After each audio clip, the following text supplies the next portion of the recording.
రాష్ట్ర ప్రభుత్వం ఏర్పాటై 10 నెలలు అవుతున్నా ప్రచార ఆర్భాటాలకే మొగ్గు చూపుతురు తప్ప ప్రజల సంక్షేమం గురించి కానీ ప్రజల ఇబ్బందుల గురించి కానీ ఆలోచించేటటువంటి పరిస్థితులు లేదు.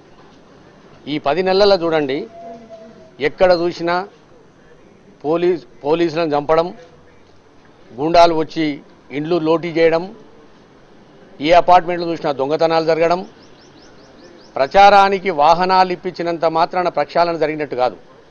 వైఎస్ఆర్ కాంగ్రెస్ పార్టీగా ఈరోజు జరిగినటువంటి దుర్ఘటన ఉదయం 8:15కు సూర్యాపేటలో కాల్చిన వాళ్ళే ఇవాళ ఎన్కౌంటర్లో చనిపోయిందనే మాట స్వయాన హోమ్ మినిస్టర్ గారు, డీజీపీ గారు క్షణాల మీద తేల్చేసారు.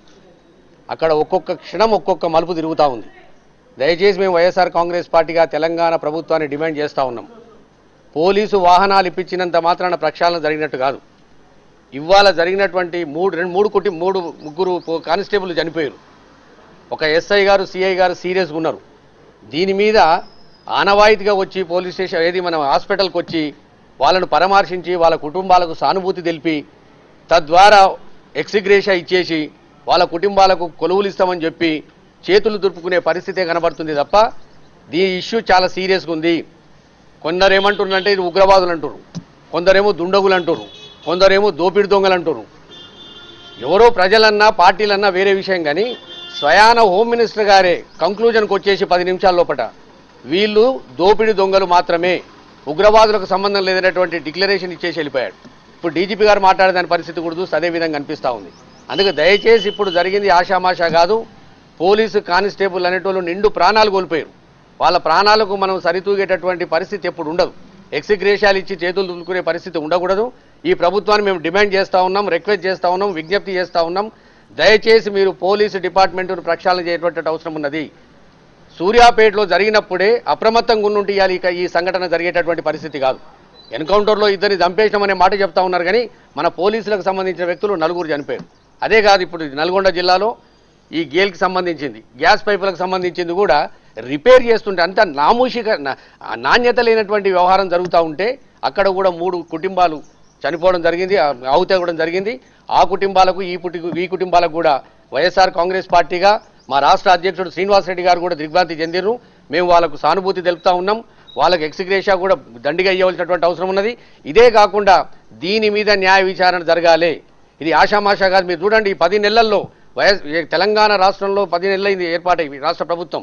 ఎక్కడ చూసినా దోపిడీలు, బ్యాంకు దోపిడీలు, ఏటీఎం దోపిడీలు, వాళ్ళను వీళ్ళు కాల్చిరు, వీళ్ళను వాళ్ళు కాల్చిరు అనే మాట తప్ప నిన్నాక మొన్న ఎల్బీ నగర్లో కాల్చినప్పుడే దీని మీద తీవ్రంగా తీసుకున్నట్టుంటే ఇవాళ సూర్యాపేట సంఘటన జరిగేది కాదు. సూర్యాపేట సంఘటన జరిగిన తర్వాత కూడా నిన్న డ్రైవర్ చెప్తా ఉన్నాడు, కండక్టర్ చెప్తా ఉన్నాడు, సూర్యాపేటకు వచ్చేంత వరకు 32 మంది ప్యాసింజర్లు ఉండ్రి, ఇక్కడ 2 దిగిపోయారు అంటే ఎవరు పట్టించుకునే నాదుడు లేక ఇవాళ 3 ప్రాణాలు బలిగొనే పరిస్థితి వచ్చింది. కనుక దీని మీద న్యాయ విచారణ జరగాలి. నిజంగా చెప్పాలంటే తెలంగాణలో ఉన్నటువంటి పోలీస్ డిపార్ట్మెంటు అప్రమత్తం కావాల్సినటువంటి అవసరం ఉన్నది. ఈ ప్రభుత్వం పోలీస్ డిపార్ట్మెంటుకు నూతన వాహనాలు ఇచ్చి మేము ప్రక్షాళన చేసినామనే మాట పక్కకు పెట్టి వాళ్ళు నిజమైన ఎవరు అసలు జరుగుతుంది అనేది చూడవలసినటువంటి అవసరం ఉన్నది. పోలీస్ డిపార్ట్మెంట్ ప్రక్షాళన అంటున్నారంటే వాళ్ళని సరిగ్గా పనిచేయట్లేదని మీ ఉద్దేశం, లేకపోతే పనిచేయడం కాదు. ఇవాళ మీరు చూడండి, ఒక యాంగిల్లో చూస్తేనేమో వీళ్ళు పోయి ఎన్కౌంటర్ చేసిన యాంగిల్లో చూపెడతా ఉన్నారు, ఇంకో యాంగిల్లో చూస్తే వీళ్ళనే వాళ్ళు వెంటాడిరు అనేటటువంటి పరిస్థితి కూడా వస్తుంది. అనుమానం వస్తుందా? సిఐ గారు కిందికి దిగే లోపటినే డోర్ తోటి కొట్టి సిఐని కింద పడేసి కాల్చే పరిస్థితి, వాళ్ళు దుండగులు ఉంటాడు. హోమ్ మినిస్టర్ గారు ఇంత తొందరగా కంక్లూజన్కి రావాల్సిన అవసరం ఉంది. విచారణ జరుగుతుంది, బయటకు వస్తేనే మాట చెప్పాలి. ఇప్పుడే ఒక ఛానల్లో చూసి నేను ఢిల్లీకి వెళ్ళి 2వ తారీఖు రైల్లో వచ్చినటువంటి టికెట్ అక్కడ శవం దగ్గర దొరికిందట. ఆ ఎన్కౌంటర్ జరిగిన దగ్గర ఒక టికెట్ దొరికిందంట.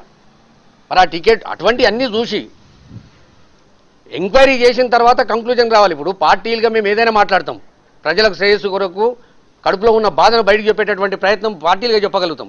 కానీ పోలీస్ డిపార్ట్మెంటు, హోమ్ మినిస్టర్ గారే స్వయంగా వచ్చేసి వీళ్ళు దోపిడి దొంగలే, వీళ్ళు తీవ్రవాదులు కాదు అనేటువంటి కంక్లూజన్కి వస్తే ఎట్లా? చివరకు పోలీసు వాళ్ళే బయట తిరగలేని పరిస్థితికి వస్తే ఈ రాష్ట్ర ప్రభుత్వంలో ప్రజల గతి ఏంది, ప్రజల బతికేంది? మేమేదో పోలీసులను నిందిస్తున్నామని కాదు, పోలీసులు ఏదో చేస్తలేనని కాదు, పాపం వాళ్ళు ప్రాణాలు పనంగా పెట్టాను సరే ఇలా ఎన్కౌంటర్ చేసే పరిస్థితికి వచ్చింది ఆడ. కానీ డిపార్ట్మెంటు, హోమ్ డిపార్ట్మెంటు, ముఖ్యమంత్రి గారు స్పందించి అసలు దీనికి ఏం జరుగుతుంది, ఇన్నోవా వాహనాలు ఇప్పించినంత మాత్రాన ప్రక్షాళన కాదు, కొత్త వాహనాల్లో తిరుగుమని కాదు. చూడండి 10 నెలల్లో జరిగినటువంటి దోపిడీ దొంగతనాలు చూడండి మీరు. దాని మీద ఖచ్చితంగా ప్రక్షాళన జరగాలి, ప్రభుత్వం తీవ్రంగా తీసుకోవాలి. ఆనవాయితీగా పోవడం, పూల దండ పెట్టేయడం, ఆ శవం మీద 40 లక్షలు ఇచ్చిన 30 లక్షలు ఇచ్చామని ఎక్స్గ్రేషియా చెప్పేయడం, వాళ్ళ ఇంటికి ఒక కుటుంబానికి ఒక కొలువు ఇస్తామని చెప్పేయడం, ఇదిగా జరిగేది. ఇది పునరావృతం కాకుండా చూసుకోవాలి. అదేవిధంగా గ్యాస్ విషయంలో కూడా ఆ జరిగినప్పుడే స్పందన, తర్వాత ఎక్కడ పోతారో తెలియదు. ఎంత లోతు గ్యాస్ పైప్ లైన్ అనేటువంటి ఆలోచన లేదు. రిపేర్ చేస్తుంటే